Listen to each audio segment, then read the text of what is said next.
SER Podcast. Alto en nombre de la unidad de vigilancia. Está usted completamente detenido. Le tenemos rodeado. Sabemos que usted habla muy malamente.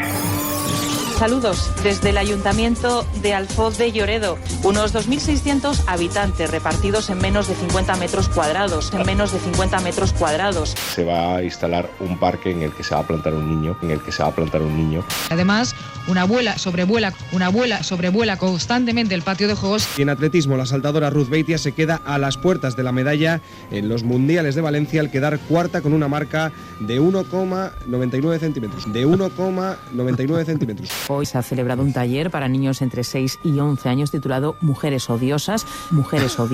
Entre las medidas puestas en funcionamiento para reducir el gasto del consistorio destaca la congelación de los concejales y el personal de confianza. Quiere lograr, María José Sáenz de Buruaga, un acuerdo en los próximos 100 años.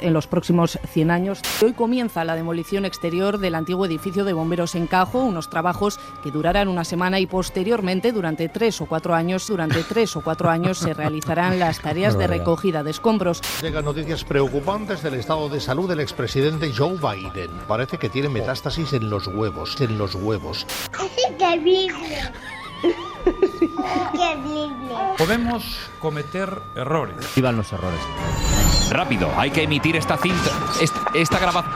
Esto sin más dilatación y a su hora. Son las 4 de la madrugada, las 5 en Canarias. UDV. Unidad de Vigilancia. Ya sé que está feo reírse, pero la metástasis de Biden es fantástica, desde luego. Es insuperable. Los concejales congelados están muy bien, las mujeres odiosas también, mujeres odiosas, pero la metástasis de Biden...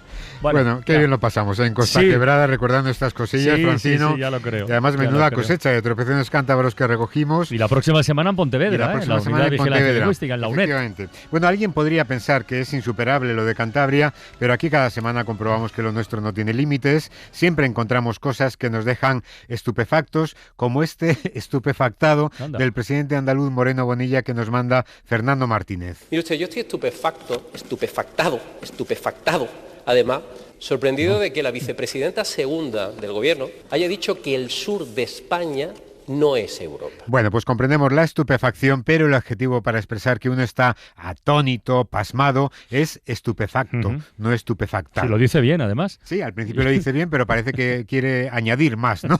Más estupefacción. Bueno, a veces extendemos las palabras y a veces las encogemos, nos dice Alfonso Sanz, tras escuchar esta mañana en Hoy por Hoy a Gonzalo Suárez. Es una cosa rara, porque tan pronto me aburre la imaginación, la ficción, y también, a su vez, trato de eludir la realidad copiada.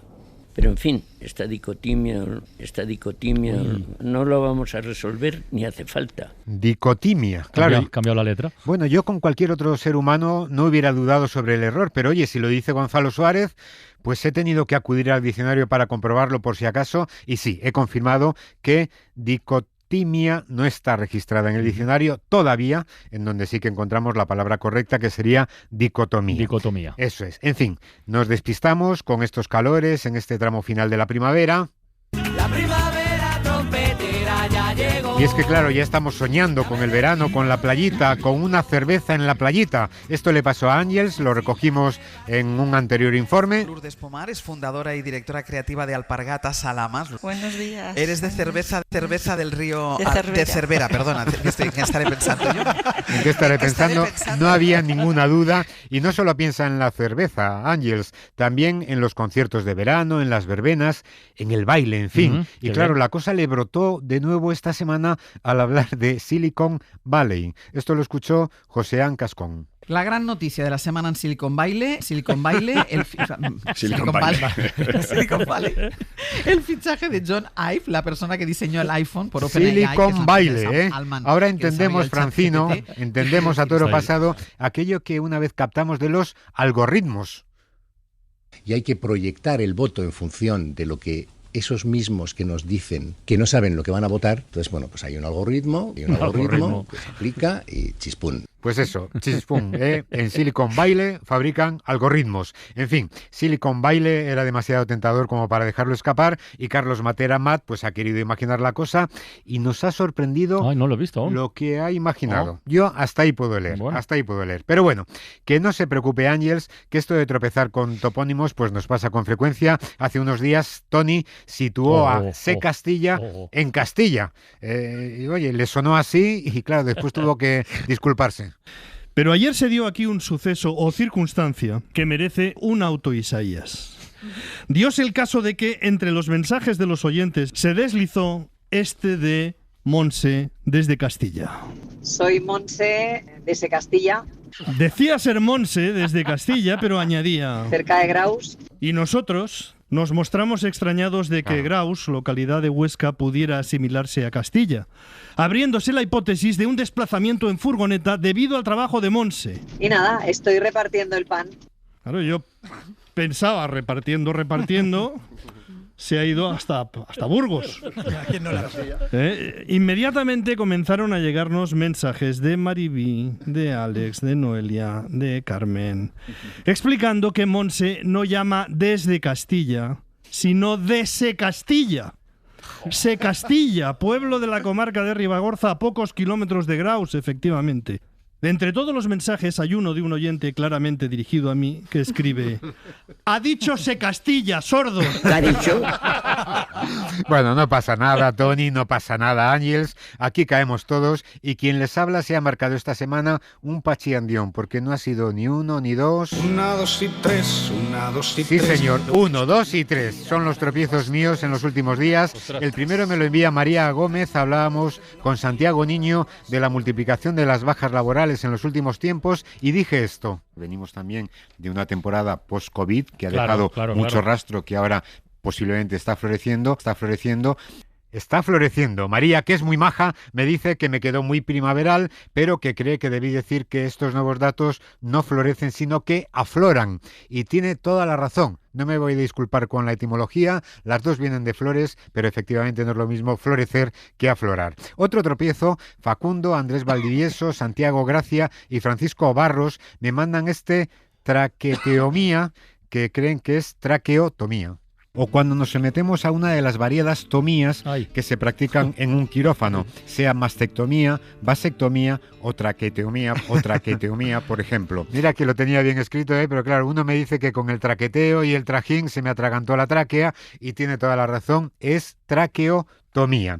Y en la misma palabra del día, la última, pues dije 3 años cuando debí decir 3 siglos y me vigiló desde Noruega Rafael Cobo. La palabra anatomía está en nuestro diccionario académico desde el principio y es muy curioso cómo los académicos de entonces llamaban la atención hace 3 años sobre un error extendido, claro, cuando éramos un país mayoritariamente analfabeto y muchísimos hablaban de oídas. Pues si fue así, éramos un país analfabeto, pero no fue hace 3 años, sino hace 3 siglos, como me dice Rafael. Pues nada, cubierto de ceniza, abro la puerta a Iñaki de la Torre, que sin ser Maciel ni Carolina Yuste... Yo canto a la mañana que ve mi juventud. Pues se lanzó en Cantabria a cantar el La La La con Chollín y con el público de allí. Se trataba de lanzar una petición a la reina Leticia para que convirtiese a Sofía en princesa de Cantabria. De oficio ya le pillamos que llamó monarca a la reina Leticia. Yo canto a la monarca que sabe rapear. Bueno, sabe rapear, pero no es rapera, y efectivamente Leticia es reina, pero no es monarca, porque como su propio nombre indica, monarca solo hay uno, y ahora es Felipe. Ella es reina, pero no es monarca. Lo curioso es que en un verso asciende a la reina y la convierte en monarca, y en el siguiente la degrada. Por favor, Alteza. Por favor, Alteza. Y claro, Alteza dice Iñaki, pero Leticia como reina tiene el tratamiento de majestad. Pero hay más. Iñaki se marcó también, como yo, un pachiandión. A ver. 1, 2 y 3, 1, 2 y 3. Pues sí, 1, 2 y 3. Y la tercera fue una autodenuncia, porque a ese principado de Cantabria, con una princesa, lo llamó princesado. Primero de palabra ya que tenemos princesa de Asturias, porque no conseguimos que nos den un princesado, pero de Cantabria. Que nos den un princesado de Cantabria, y después lo hizo cantando. Les queda una oportunidad para pedir el princesado, vamos. Venga, una oportunidad para pedir el princesado. Bueno, esta yo casi se la disculparía, como neologismo. Oye, un principado con una princesa al frente, ¿por qué no llamarlo princesado? Pero efectivamente la palabra no está registrada en el diccionario. Bueno, son 3 tropiezos en tan poco tiempo que es todo un récord, y no es extraño que Chollín, que ya lo veía venir, matizara antes de empezar que él no tenía nada que ver con la letra de la versión. Nosotros no, él. O sea, todo lo que va a sonar... Está bien. He sido yo. El lío ha sido mío. Pon la base, verás. El lío efectivamente iba a ser tuyo. Bueno, por cierto, lo que hicieron en Cantabria fue versionar el la, no versionearlo. Lo digo por esto que nos mandó hace unos días Vanessa Reino, lo escuchó en A Vivir. Creep de Radiohead, una de las canciones más versioneadas. ¿Y por qué? Bueno, me gusta mucho la canción y me gusta mucho esta versión de Daniel Bueno, Andrade. pues está bien que nos guste la versión, pero el verbo registrado para hacer una versión es versionar. La más corta, aunque quizás el otro llegue un día al diccionario, porque la verdad es que se está extendiendo. Y está bien construido, ¿no? Y está bien construido, sí, podría haber sido también perfectamente, y quizás te vuelvo a repetir, a lo mejor lo es, oye, porque aquí somos soberanos los hablantes. Pero bueno, volvamos a la Casa Real con otra autodenuncia, en este caso de Nieves con Costrina, que confundió que Felipe escribiera en mayúsculas en el decreto que le concedía una medalla a su hija con el plural majestático. Queriendo dar una muestra de mi real aprecio a mi hija, vengo a concederle la Gran Cruz de la Orden de Isabel la Católica. Especifico que cada vez que el rey usa el plural majestático, mi real aprecio, en mi real va con mayúscula y todo esto. Bueno, que el rey escriba en mayúsculas no es que utilice el plural majestático, que es este plural antiguo que utilizaban los reyes, pues cuando hablaban con un nos, ¿no? Bueno, por cierto, que Nieves se autodenunció previendo que llegarían vigilancias, pero resulta que no había llegado. No, solamente me llegó la de Nieves, así que me la imagino ahora la pobre cantando en estos momentos. Si pudiera olvidar todo aquello que fui, si pudiera... Nosotros podemos olvidar, pero nuestros vigilantes no olvidan, desde luego. Bueno, vamos con algunas de esas frases que retorcemos hasta decir en ocasiones lo contrario de lo que queremos decir. Inma Villar nos manda esto que escuchó en Mañaneros, hablando de la declaración del novio de Ayuso, que, según contaron, ha negado la falsificación de facturas falsas. Pues ha sido una declaración de apenas 1 hora y 20 minutos bastante sorprendente, porque Gualberto González Amador ha aprovechado para negar que él reconociera esos 2 delitos fiscales y la falsificación de facturas falsas. Claro, si uno falsifica facturas es un poquito delito, es falsificación de facturas, pero si uno falsifica una factura falsa, quizás la esté convirtiendo en legal, nos dicen nuestros vigilantes, y yo creo que tienen un poquito de razón. Bueno, sucede algo semejante con esto que nos envía Santiago Aguilar, esto lo escuché aquí en la SER en hora 14, resulta que según contamos, el gobierno descarta que el apagón no se haya debido a un ciberataque. Es la primera vez que el gobierno avala la tesis de Red Eléctrica, es decir, el Ejecutivo descarta que el gran apagón del pasado 28 de abril no fuera un ciberataque contra Red Eléctrica Española. Bueno, más bien descarta lo contrario, lo que descarta es que el apagón haya sido debido a un ciberataque. Y José Javier Simón vigila a Iturralde por esta nueva versión de el dicho nos sacan de quicio. Y tú, a ti te has excluido, Marquínez, antes de la ronda. No, pero enlazando el tema, ¿sabes a mí también lo que me pone de quicio? A ver. Y otra cosa. Preguntas gilipollas. Lo que me pone de quicio son las preguntas gilipollas. Claro, si lo que nos pone nerviosos, lo que nos irrita, nos saca de quicio, José Javier supone que si algo le pone de quicio a Iturralde, a lo mejor es que le está dejando tranquilo. Bueno, ahí lo dejamos. Alejandro Clemente vigila también a Manuel Burke por privatizar el imaginario colectivo, que como su propio nombre indica, es colectivo y no es de Manuel Burke. Yo sigo diciendo, vamos a hacer un Skype. Creo que tienes que empezar a cambiar ese argot, porque ahora hacemos un Zoom. No, yo digo, hacemos un Skype. Esto ya ha quedado en mi imaginario colectivo. En mi imaginario colectivo, por lo menos en el mío, no sé si en el de los demás. Por lo menos en el mío. Está bien. En mi imaginario colectivo. Bueno, el imaginario colectivo es el imaginario colectivo, efectivamente, no el de una sola persona. Y Yolanda Morán cree que también se lió Pau Gasol con una palabra palabra al hablar de la comida basura y la obesidad y de la influencia de la publicidad sobre los más pequeños. El acceso a cierto tipo de productos, que se limite el marketing que les llega a la infancia, ¿no? Que son altamente influyentes, Claro, nos dice Yolanda que influyente es el que influye, en este caso quienes hacen la publicidad, y que los niños en todo caso serán influenciables. Fácilmente influenciables. Y qué fuerte lo que nos ha dicho la doctora Sari Arponen, 30.000 impactos al año que reciben los niños sobre comida ultraprocesada. Fue más o menos lo que nos dijo Pau Gasol, ¿no? Que lo primero es la publicidad y después llega la comida basura. Bueno, otro lío que nos manda Alejandro Clemente. Conversaban Millás y Javier del Pino, que hacían mención a un reportaje del New York Times sobre madres que no quieren tener hijos. Y claro, no queda muy claro el asunto. Mira, esta mañana o anoche leía un reportaje en el New York Times que ha juntado a madres que no quieren tener hijos con sus propias madres. Claro, suena raro, ¿eh? Y no sabe nuestro vigilante dónde está el error, si es que en el reportaje hablaban de mujeres que no quieren tener hijos o de madres que no quisieron tener los hijos que ya tienen, ¿no? Pero dicho como se dijo, pues suena un poquito raro. Y esta de Marta Pascual es muy curiosa. Resulta que Antonio Maillo no solo corría delante de los grises, sino también corría detrás de los grises. Una cosa que me llamaba mucho la atención era que era más fácil correr detrás de los grises, él tenía ese aire provocador, que hacer un proyecto de unidad. Porque para correr detrás de los grises lo único que hace falta son buenas piernas. Lo tiene interiorizado, sí. Bueno, y lo de las buenas piernas, pues depende de cómo corran los grises si tú vas detrás, ¿no? Aunque lo normal era que se corriese o que la gente corriese delante de los grises, de aquella Policía Nacional todavía con Franco que en los primeros años de la transición, o con los grises detrás en una época en la que había pues mucha policía. Bueno, tenemos otros líos, en este caso numéricos. Marta Pascual, por ejemplo, nos envía este contra Dios que no sabe si es nuestro o de la Comisión Europea. Que el Consejo llegó a votar por unanimidad el apoyo a Ucrania, que lleva 17 paquetes de sanciones Rusia y que están preparando un octavo, Bueno, quizás el octavo no gustó al Consejo y lo están reformando, ¿no?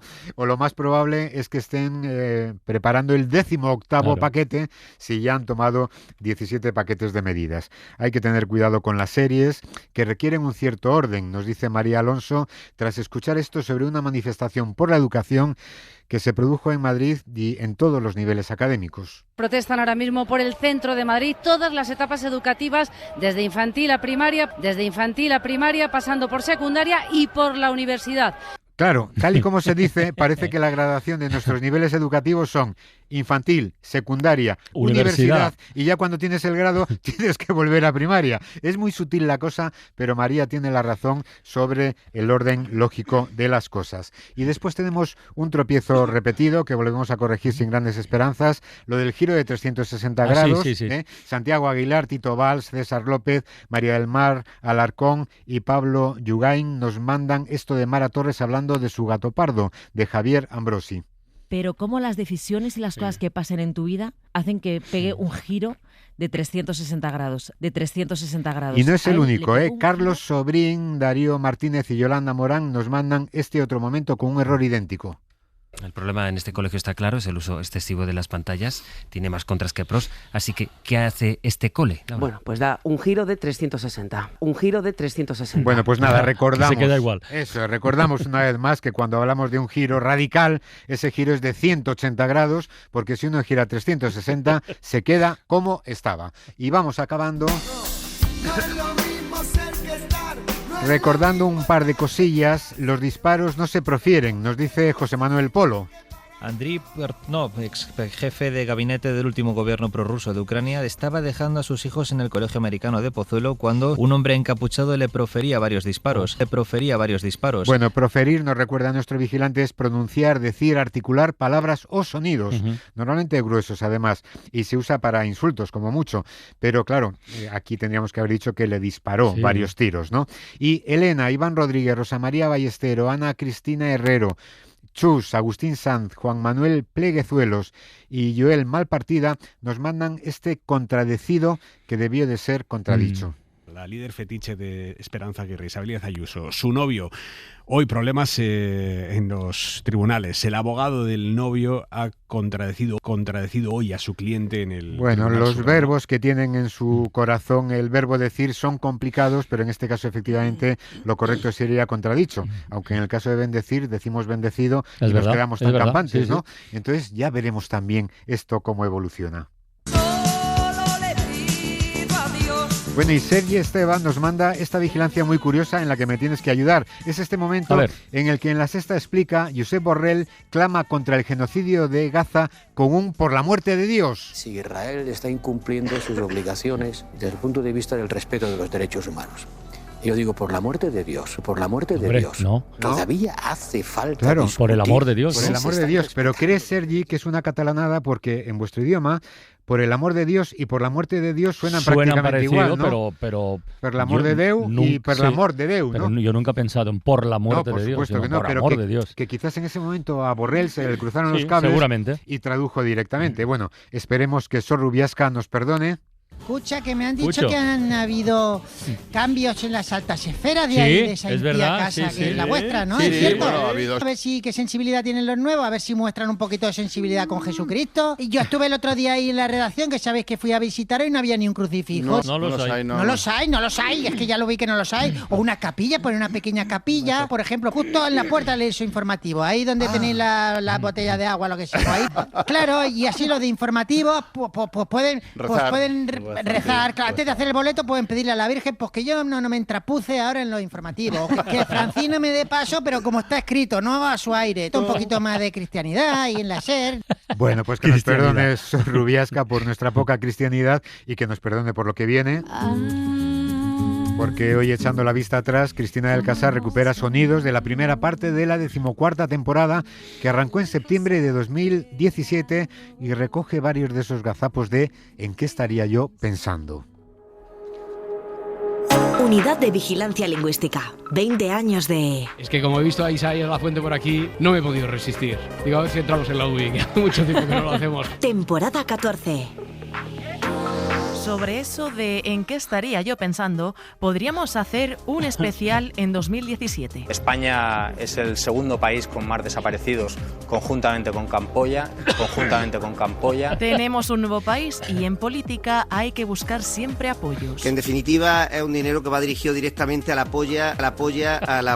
Aunque hay quien aprueba leyes con su... Con su PNL, el Grupo Socialista quiere que estas ayudas se extiendan también a las familias. Y quien agradece cosas raras a sus amigos. Por eso, querido amigo, quería darte las gracias por haberme tocado los huevos. Ahora, ojo con los malpensados del deporte. Has visto cómo se arregla lo de la sangre, ¿no? Poniendo más kilos de turbante encima. Más turbante.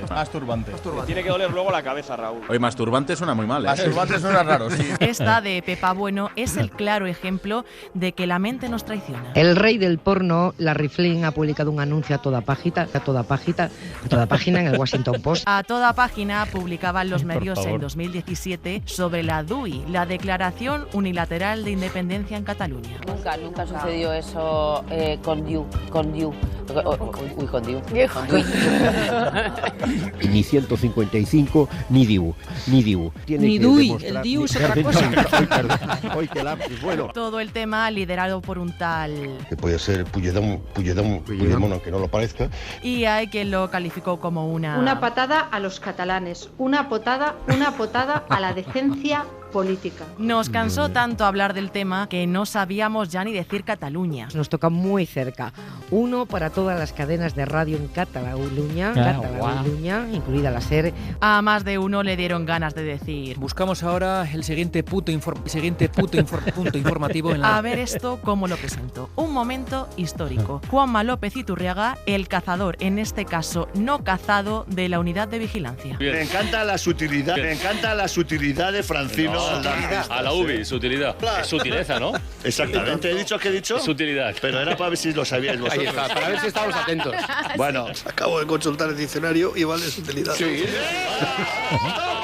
Y de paso, toma Isaías, que creías que me tenías. 20 temporadas de vigilancias.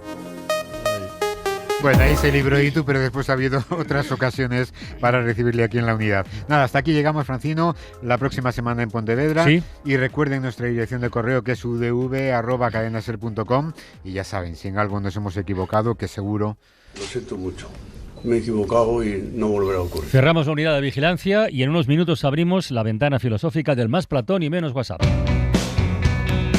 Por nuestra cabeza pasan al día muchas ideas, pero no nos paramos a pensar de forma crítica. Eres tú quien va a cambiar el mundo, quien destrozará las teorías de la humanidad. En la ventana, Más Platón y Menos WhatsApp, con José Carlos Ruiz.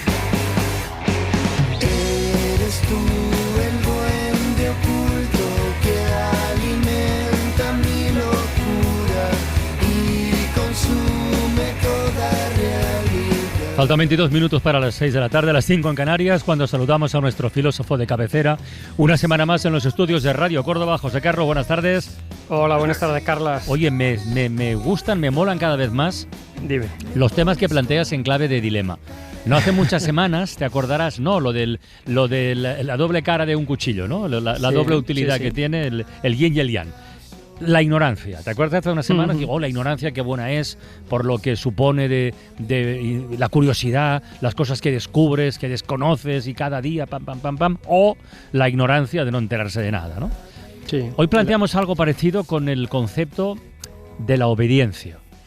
Que claro, la obediencia, digamos, que se situaría, no lo sé, yo lo digo, tú me dices, a mitad de camino o puede estar ahí entre medias de la disciplina y el servilismo, que serían las cosas antagónicas, ¿no? Vale. Mira, pongamos, no sé, la política, los partidos políticos, ¿no? Partido político se supone que es un ente donde se admite la pluralidad de opiniones, de perspectivas diversas y tal.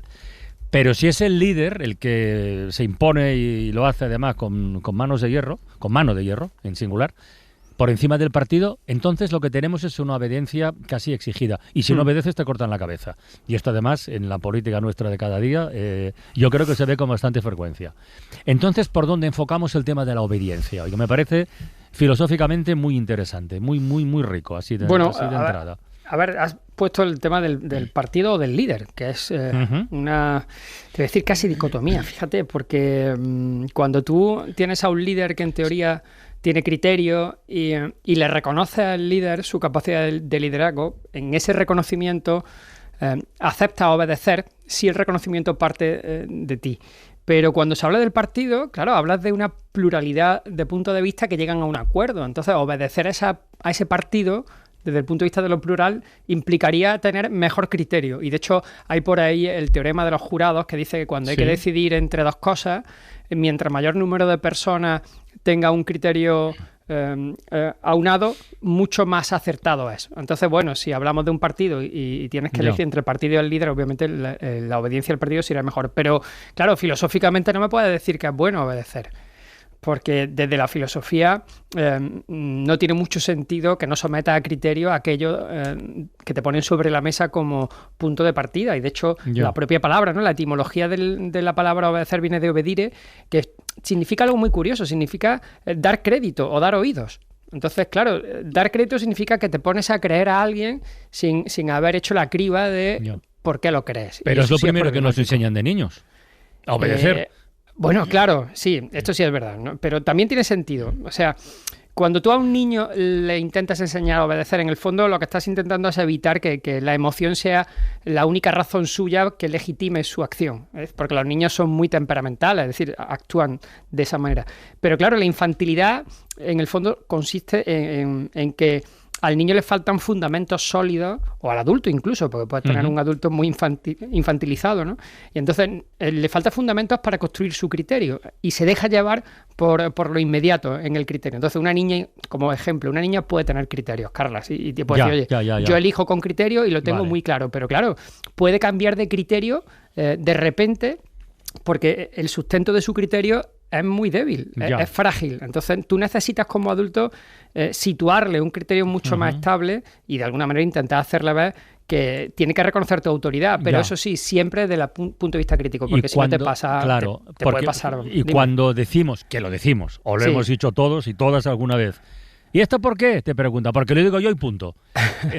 Es verdad, esto lo hemos oído esto mucho. Mejor no hacerlo, ¿no? Bueno, a ver, si se puede. Mejor siempre hacerlo con donosura, con un poquito de suavidad.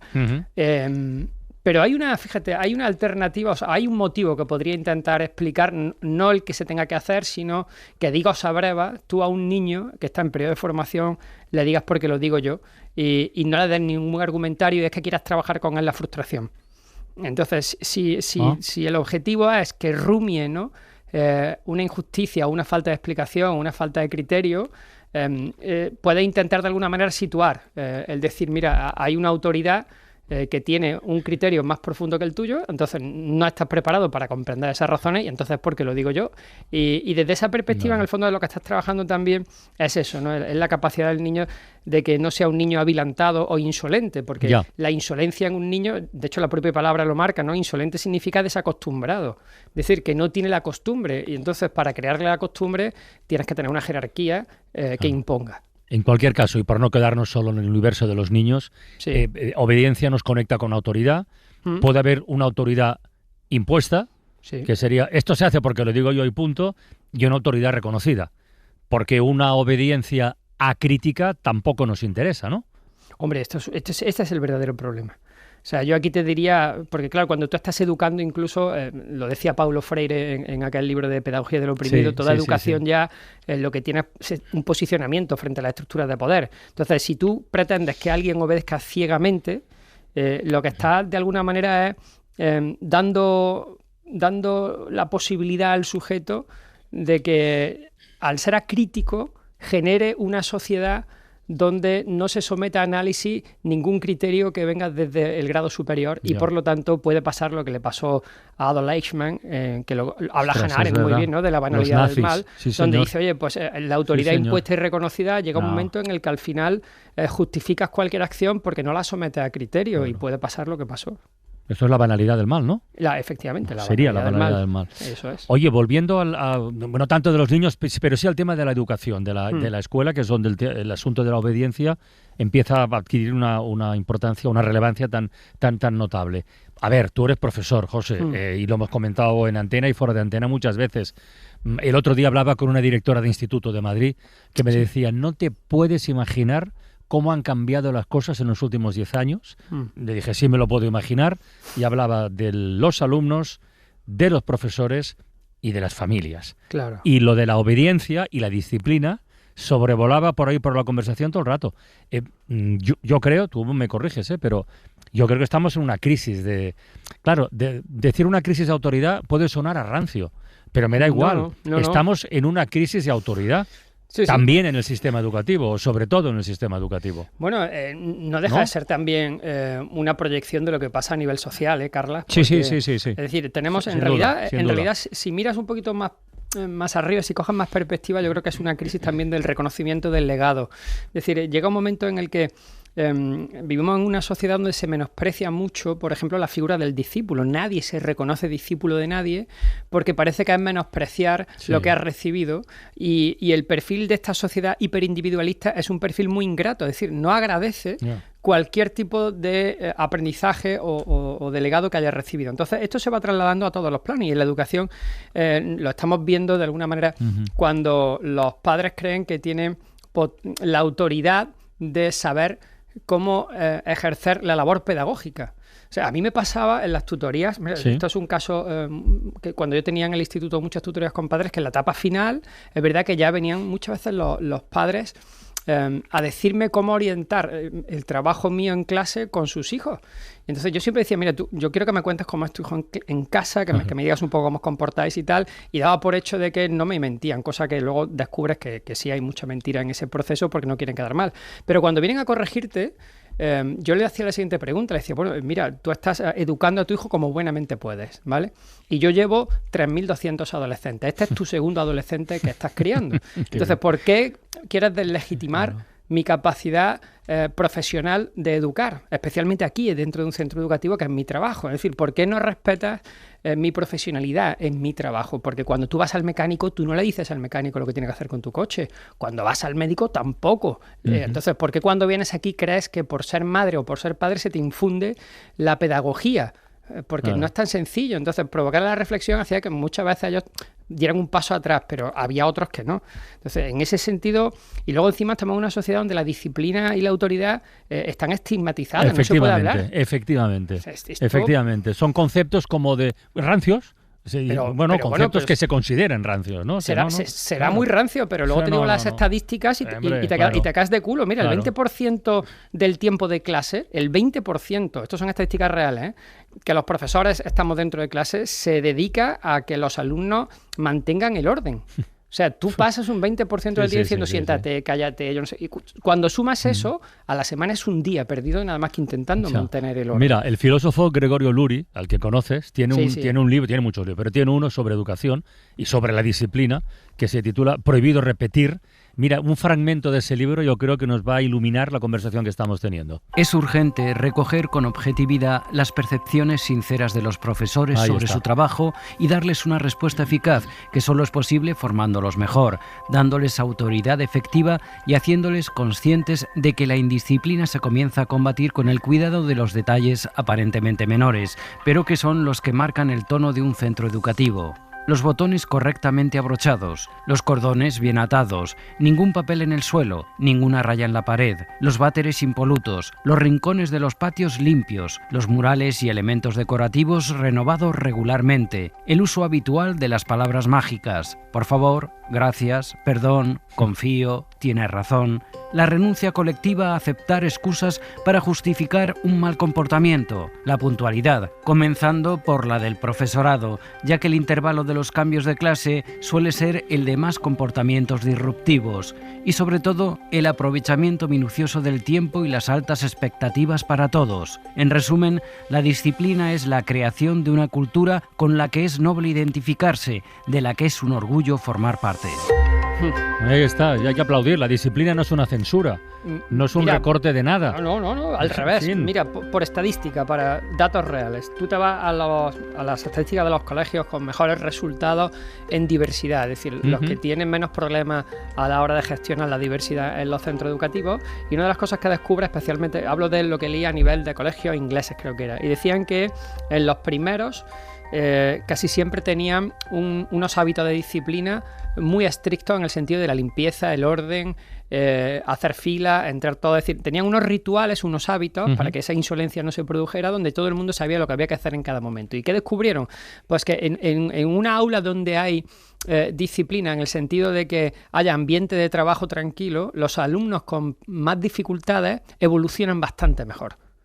Sin embargo, en un aula donde hay poca disciplina, resulta que los alumnos con más dificultades evolucionan el doble peor. Y los que son buenos tienen recursos suficientes para seguir adelante. Luego, tener un ambiente de trabajo disciplinado, con hábitos, etcétera, etcétera, hace que el que tiene más dificultades pueda llegar a acercarse a la media de la clase con mucha más facilidad. O sea, simplemente por cuestiones de diversidad. No tiene nada que ver con autoritarismo, que confundimos autoridad con autoritarismo. Y no se trata de autoritarismo. Este asunto de la disciplina está ligado a muchas cosas, pero está ligado, entre otras, al castigo, ¿no? Un acto pues que tiene sus consecuencias, ¿no? Mira, no sé si lo escuchaste hace unos días, hablamos aquí en La Ventana con una profe española que está en Noruega, Noa Taboada se llama, y nos llamó la atención porque ella cuenta en redes cómo le va la experiencia, y claro, como somos países distintos y con sistemas educativos diferentes, pues sobre este tema de la disciplina / castigo, bueno, por conectarlo, por relacionarlo, mira lo que decía y luego lo comentas. Aquí en Noruega es ilegal castigar a los niños. Este ha sido uno de los choques culturales más fuertes que he tenido, sobre todo siendo profesora. Pero más en concreto, ¿qué es ilegal? Pues por ejemplo, no se puede castigar a un niño delante de toda la clase. No se les puede pedir que se pongan a escribir o que se queden de pie como castigo. También es ilegal el castigo colectivo, que sería castigar a toda la clase por lo que ha hecho un alumno o varios de ellos. Y la que más me ha sorprendido, que supongo que estaréis de acuerdo que es muy típica en España, es castigarles a los alumnos sin recreo. Entonces, por una parte entiendo estas leyes y valoro que se intente proteger los derechos de los niños, pero por otra me genera un conflicto. ¿Cómo se manejan entonces los límites o la disciplina? No sé, decidme vosotros qué opináis. ¿Qué opinas tú, profesor? Hombre, aquí muy interesante. Ejemplo, lo del recreo es ilegal también en España. Pero poner a Noruega como referente hay que cogerlo con pinzas. No, referente no. Es simplemente que nos topamos por el camino con esta profesora y como hizo esta reflexión he pensado que hoy iría bien comentarla contigo. Sí, hombre, a mí me parece que al niño tienes que darle... el niño tiene que percibir que hay una consecuencia a su indisciplina. Llámalo como lo quieras llamar. Me es indiferente qué nombre vaya utilizado, qué eufemismo pueda llegar a crear para que no se estigmatice y lo llames, pues, cambio de actitud positiva hacia un futuro brillante en vez de castigo. Me da igual, darle el nombre que te dé la gana, pero el niño tiene que tomar conciencia de que hay una sanción, porque luego de adulto nos pasa. O sea, uno de los objetivos principales de todo proceso educativo reglado es que insertes al niño en sociedad.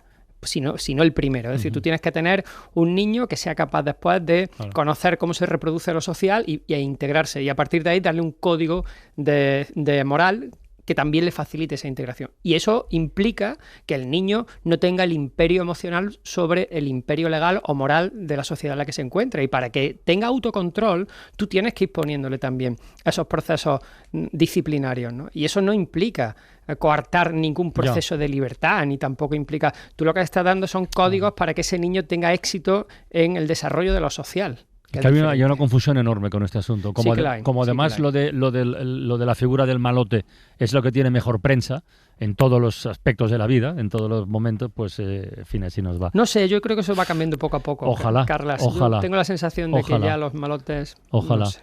Ya sabes lo que dice José Antonio Marina en su último libro, que por cierto vamos a tenerle un día de estos en nuestra ventana filosófica, que las grandes soluciones para este mundo tan complejo en el que vivimos son la bondad y el sentido común. O sea, así de simple. ¿Verdad? O sea, en fin. Oye, no sé si desde la filosofía hay algún legado que nos hable de la obediencia y la desobediencia. Bueno, a ver, sí, la filosofía, la desobediencia la ha tenido muy en cuenta incluso desde el inicio. O sea, Sócrates es alguien que es acusado de desobedecer la ley y es condenado a muerte.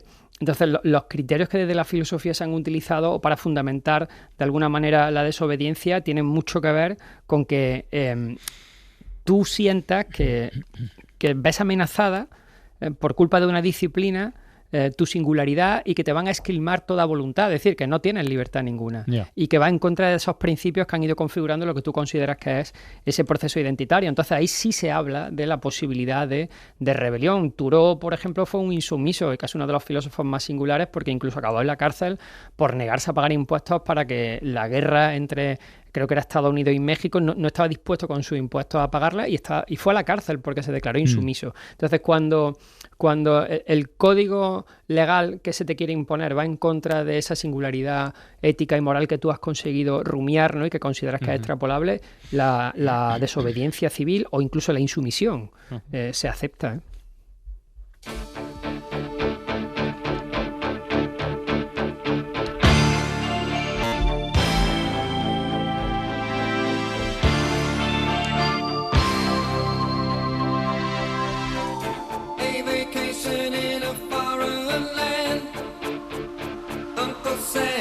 The best he can, you're in the army now. Oh, you're in the army now. Now you remember. A ver, José, ¿cómo cerramos hoy esta ventana filosófica? Al más Platón y menos WhatsApp. Pues mira, quien quiera leer un poquito más sobre el tema y de manera quizá más profunda, hay un libro de Erich Fromm, una bibliosofía que voy a recomendar hoy, que se titula Sobre la desobediencia. Y hace un análisis muy interesante sobre los procesos en los que a lo largo de la historia se ha desobedecido en el nombre del progreso y se ha conseguido efectivamente que se progrese. Y tiene frases que son muy reflexivas, que a mí me parece que son interesantes de analizar más allá del propio libro, de sacarlas, ¿no? Porque habla de cómo romper el statu quo como síntoma de progreso indisciplinándote tú.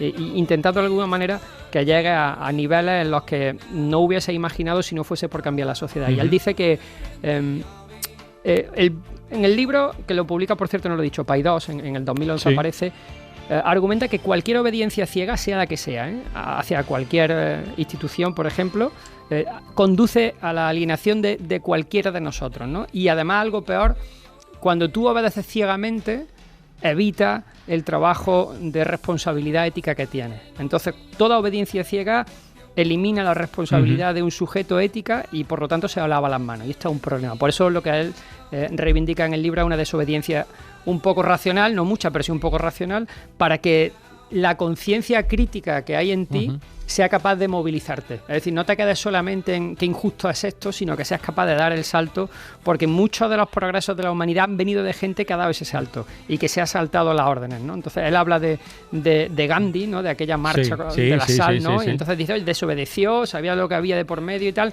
pero fue hacia adelante. Habla también de Sócrates, habla de Thoreau. Entonces él pone, ¿no?, esa ética del coraje moral como algo fundamental para que la desobediencia ciega se extirpe, ¿no?, de ese proceso. ¿Te das cuenta que al final siempre llegamos al pensamiento crítico? Bueno, pues es que es el ¿Por un camino o por otro? Yo llevo 10 años trabajando este tema de pensamiento crítico, los fundamentos que lo constituyen, y cuando empiezas a ver hacia dónde se dirige todo proceso humano, lo que te caracteriza es esa capacidad de pensar que aúna razonamiento y emoción y que va configurando una identidad. Sin esto no hay mucho que hacer, Carlas. Y con el tema de la obediencia y la desobediencia, mucho más. Oye, pues la próxima semana, el próximo viernes a esta hora, estarás en tu hábitat natural, estarás en el Salón de Actos de la UNED, estaremos en la universidad en Pontevedra y además haciendo un programa donde conectaremos la radio con la escuela. ¿Radio con escuela? Ah, mira. Ya te iré dando pistas para que vayas pensando cosas, ¿vale? Venga. Pues venga, hasta el próximo viernes. Un abrazo, José. Un abrazo, Carlos. Adiós, adiós. Adiós. Para no perderte ningún episodio, síguenos en la aplicación o la web de la SER, Podium Podcast o tu plataforma de audio favorita.